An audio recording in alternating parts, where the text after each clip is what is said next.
Class 10 chemistry chapter organic chemistry. इस video में हम जानेंगे that what is molecular formula.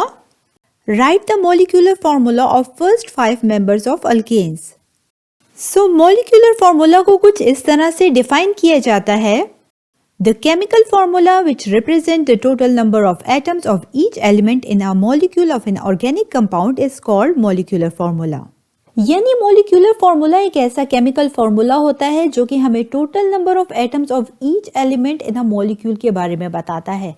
For example screen पर मौजूद इन 3 ऑर्गेनिक कंपाउंड्स को आप देख सकते हैं। ये 3 ऑर्गेनिक कंपाउंड्स के मॉलिक्यूलर फार्मूला है। ये मॉलिक्यूलर फार्मूला हमें बता रहे हैं कि हमारे पास इन 3 ऑर्गेनिक कंपाउंड्स में एलिमेंट्स कार्बन और हाइड्रोजन मौजूद हैं। जैसे कि आप देख सकते हैं कि फर्स्ट एग्जाम्पल में भी कार्बन और हाइड्रोजन, सेकेंड एग्जाम्पल में भी कार्बन और हाइड्रोजन एंड थर्ड एग्जाम्पल में भी कार्बन एंड हाइड्रोजन एलिमेंट्स मौजूद हैं इन ऑर्गेनिक कंपाउंड्स में।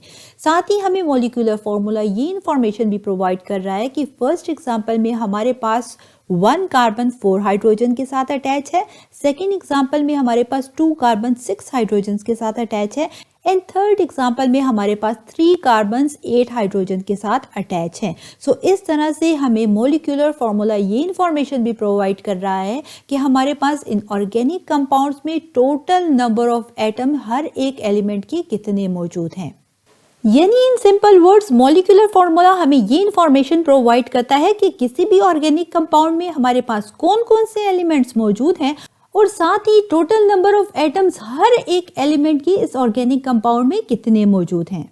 चलिए डिस्कस करते हैं एग्जामिनेशन पॉइंट ऑफ व्यू से एक बहुत ही इंपॉर्टेंट क्वेश्चन, और वो ये right the molecular formula of first 5 members of alkane. यदि फर्स्ट 5 मेंबर्स ऑफ अल्केन के लिए हमने मॉलिक्यूलर फार्मूला को लिखना है, क्योंकि यहाँ पर हमने मॉलिक्यूलर फार्मूला अल्केन के लिए लिखना है। यही वजह है कि सबसे पहले तो हमें मालूम होना चाहिए कि अल्केन के लिए जर्नल फार्मूला क्या है, और वो स्क्रीन पर आपके पास मौजूद है।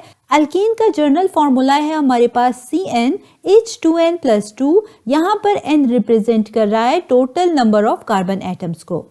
सो चलिए जानते हैं कि किस तरह से जर्नल फार्मूला ऑफ अल्केन के जरिए हम easily first 5 members of alkane को फाइंड आउट कर सकते हैं। जैसे कि आप स्क्रीन पर जर्नल फार्मूला ऑफ अल्केन को देख सकते हैं। यहाँ पर सिंपली हम n की वैल्यू 1 से स्टार्ट करेंगे और 5 तक पुट करते जाएंगे, और इसके रिजल्ट में आप देखेंगे कि किस तरह से इस जर्नल फार्मूला ऑफ अल्केन के जरिए हम easily first 5 members of alkane के लिए मॉलिक्यूलर फार्मूला को लिख सकेंगे। सो चलिए स्टार्ट करते हैं फर्स्ट मेंबर ऑफ अल्केन से, जो कि हमारे पास मेथेन है। सो इसके लिए सिंपली हम n की जगह 1 की वैल्यू को पुट करते जाएंगे। जैसे कि आप देख सकते हैं कि C1 n की जगह 1 की वैल्यू को पुट कर लिया। अगेन हमारे पास हाइड्रोजन 2n+2, यहाँ पर n की जगह अगेन हम 1 को पुट कर लेंगे, तो आप देख सकते हैं 2 × 1 + 2, और इस तरह से सिंपली हम फर्स्ट मेंबर ऑफ अल्केन को लिख सकेंगे। काउंट करते हैं यहाँ पर कार्बन और हाइड्रोजन के नंबर को। यहाँ पर कार्बन 1 है, जबकि हाइड्रोजन को हम काउंट करें तो आप देख सकते हैं कि फर्स्ट मेंबर ऑफ अल्केन जो कि हमारे पास C1NH4 यानी CH4 से इसे हम रिप्रेजेंट करते हैं। याद रखें कि 1 कार्बन के लिए हम मेथ को यूज करते हैं एंड ANE रिप्रेजेंट करता है अल्केन को, जो कि फर्स्ट मेंबर है अल्केन का। चलिए सेकेंड मेंबर ऑफ अल्केन को फाइंड आउट करते हैं इस जर्नल फार्मूला के जरिए। अब की बार हम n की वैल्यू 2 पुट करते जाएंगे। सो आप देख सकते हैं कि हमने n की वैल्यू 2 को यहाँ पर पुट कर दिया है। सो Cn की जगह जैसे ही हम 2 को पुट करते हैं तो हमारे पास C2 आ जाता है। अगेन हाइड्रोजन में हमारे पास 2n+2, यहाँ पर n की जगह हमने 2 को पुट कर दिया। आप देख सकते हैं कि 2 × 2 + 2 हमारे पास आ गया। चलिए काउंट करते हैं कार्बन और हाइड्रोजन के नंबर को, और इसके रिजल्ट में हम सेकेंड मेंबर ऑफ अल्केन को लिख पाएंगे।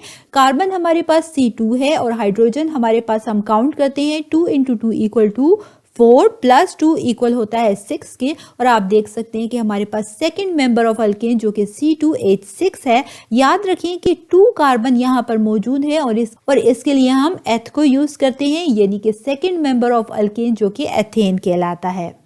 नेक्स्ट मेंबर ऑफ अल्केन को फाइंड आउट करते हैं। अब की बार हम n की वैल्यू 3 को पुट करेंगे।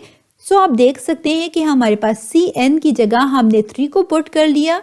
इसके बाद हाइड्रोजन जो कि हमारे पास 2n+2 है, तो यहाँ पर अगेन n की जगह हम वैल्यू 3 को पुट करेंगे और हमारे पास आ जाता है 2 × 3 + 2 चलिए कार्बन और हाइड्रोजन के नंबर को काउंट करते हैं। कार्बन का नंबर हमारे पास C3 और हाइड्रोजन का नंबर 2 × 3 = 6 होता है, प्लस 2 और ये होता है इक्वल टू 8। सो इस तरह से हमारे पास थर्ड मेंबर ऑफ अल्केन जो कि C3H8 है, यानी कि प्रोपेन। 3 कार्बन के लिए हम प्रोप को यूज करते हैं और थर्ड मेंबर ऑफ अल्केन जो कि प्रोपेन कहलाता है।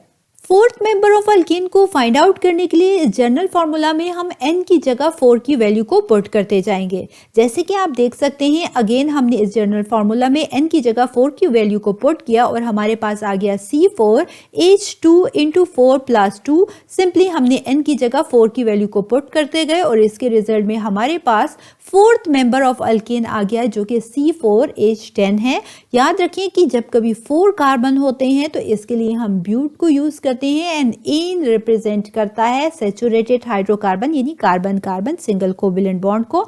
चलिए फाइंड आउट करते हैं नेक्स्ट मेंबर ऑफ अल्केन। अब की बार हम n की जगह वैल्यू पुट करेंगे 5 की। सो इसके रिजल्ट में हमारे पास आप देख सकते हैं n की वैल्यू जैसे ही हमने 5 इस जनरल फार्मूला में पुट की तो इसके रिजल्ट में हमारे पास आ गया n की जगह 5 को पुट कर लिया। अगेन हाइड्रोजन में हमारे पास 2n + 2 आता है तो n की जगह अगेन यहाँ पर हमने 5 को पुट कर लिया। आ गया हमारे पास 2 × 5 + 2 और ये हो जाता है इक्वल टू C5H12 और इस तरह से हमारे पास फिफ्थ मेंबर ऑफ अल्केन आ गया। याद रखें जब कभी 5 कार्बन होते हैं तो इसके लिए पेंट को यूज किया जाता है एंड ANEN रिप्रेजेंट करता है carbon carbon single covalent bond को यानी कि सैचुरेटेड हाइड्रोकार्बन्स को। सो आपने देखा कि किस तरह से इजीली हमने फर्स्ट 5 मेंबर्स ऑफ अल्केन के लिए मॉलिक्यूलर फार्मूला को जनरल फार्मूला ऑफ अल्केन के जरिए फाइंड आउट किया। चैनल पर अपलोड होने वाली हर न्यू वीडियो की अपडेट के लिए डिजिटल केमिस्ट्री यूट्यूब चैनल को जरूर सब्सक्राइब कीजिएगा और जी हाँ, बेल आइकन को हिट करना बिल्कुल मत भूलिएगा ताकि टाइमली आपको हर वीडियो की अपडेट मिलती रहे।